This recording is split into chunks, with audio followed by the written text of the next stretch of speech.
Assalamualaikum warahmatullahi wabarakatuh. Halo teman-teman, selamat datang di video ini. Perkenalkan, nama saya Mufila dengan NIM 444120039.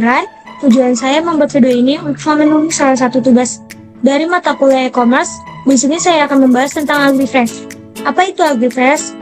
Ayo simak bersama-sama terlebih dahulu agar tahu AgriFresh itu apa, dan setelahnya saya akan menampilkan dan menjelaskan business model kanvas dari AgriFresh tersebut.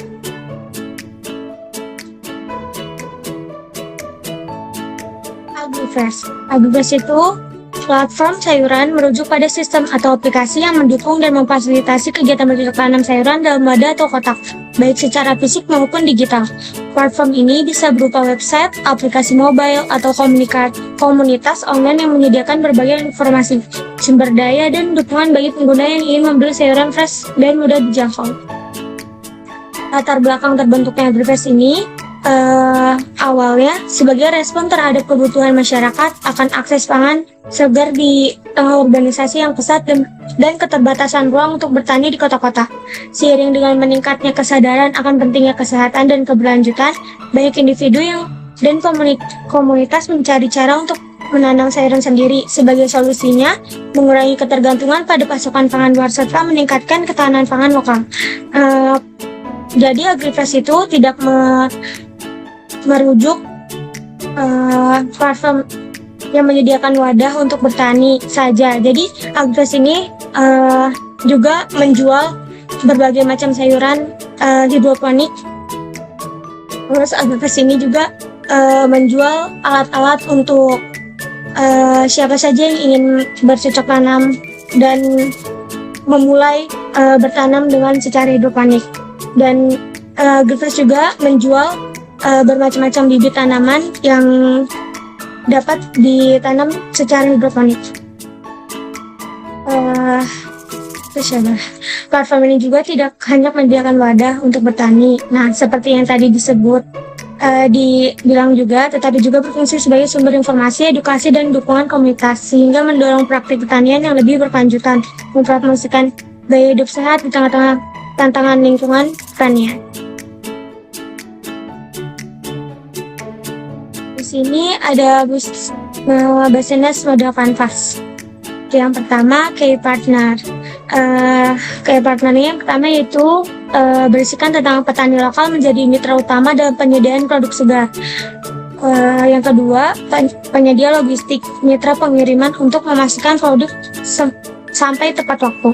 Yang ketiga, organisasi pertanian, kerjasama untuk mengembangkan kapasitas dan pelatihan pada petani-petani di sekitar. Terus yang keempat, komunitas kesehatan dan influencer sebagai mitra pemasaran untuk mencapai target pasar akan lebih dikenal dan ingin mencoba. Terus di sini ada kayak activities.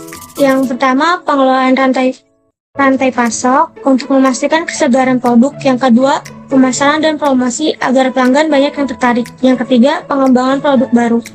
Nah, selanjutnya ada key research. Aplikasi yang pertama, aplikasi website yang dapat diakses dengan mudah. Yang kedua, jaringan petani yang luas. Yang ketiga, staf yang terampil dalam manajemen rantai pasok dan layanan pelanggan.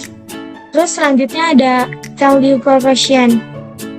Di sini yang pertama menyediakan sayuran, buah-buahan, dan bahan makanan lainnya yang segar dan terjangkau. Terus yang kedua, konsep farm to table untuk menghubungkan petani lokal langsung dengan konsumen, mengurangi rantai pasok dan memastikan produk berkualitas. Kalau ketiga, belanja online yang mudah melalui aplikasi dan website dengan pilihan pengiriman cepat. Yang keempat, menyediakan sayur organik, hidroponik, dan produk konvensional sesuai kebutuhan konsumen. Nah, di sini ada customer relationship. Yang pertama, layanan pelanggan yang responsif. Yang kedua, memberikan insentif kepada pelanggan setia melalui diskon atau penawaran khusus. Yang ketiga, mengumpulkan masukan dari pelanggan untuk perbaikan produk dari layanan. Terus di sini ada channel. Yang pertama, website dan aplikasi mobile. Yang kedua, promosi produk. Yang ketiga, kemitraan dengan restoran. Terus selanjutnya ada customer segment.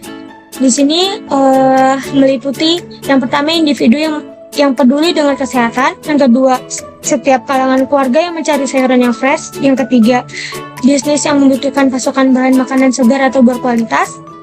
Yang keempat, petani atau masyarakat. Di sini juga ada cost structure. Yang pertama yaitu biaya operasional, meliputi gaji karyawan, termasuk pengembangan teknologi dan biaya pengiriman. Yang kedua, biaya pemasaran, yaitu investasi. Yang ketiga, yaitu biaya logistik, yaitu pengeluaran untuk pengiriman dan penyimpanan produk. Nah, di sini juga ada revenue stream.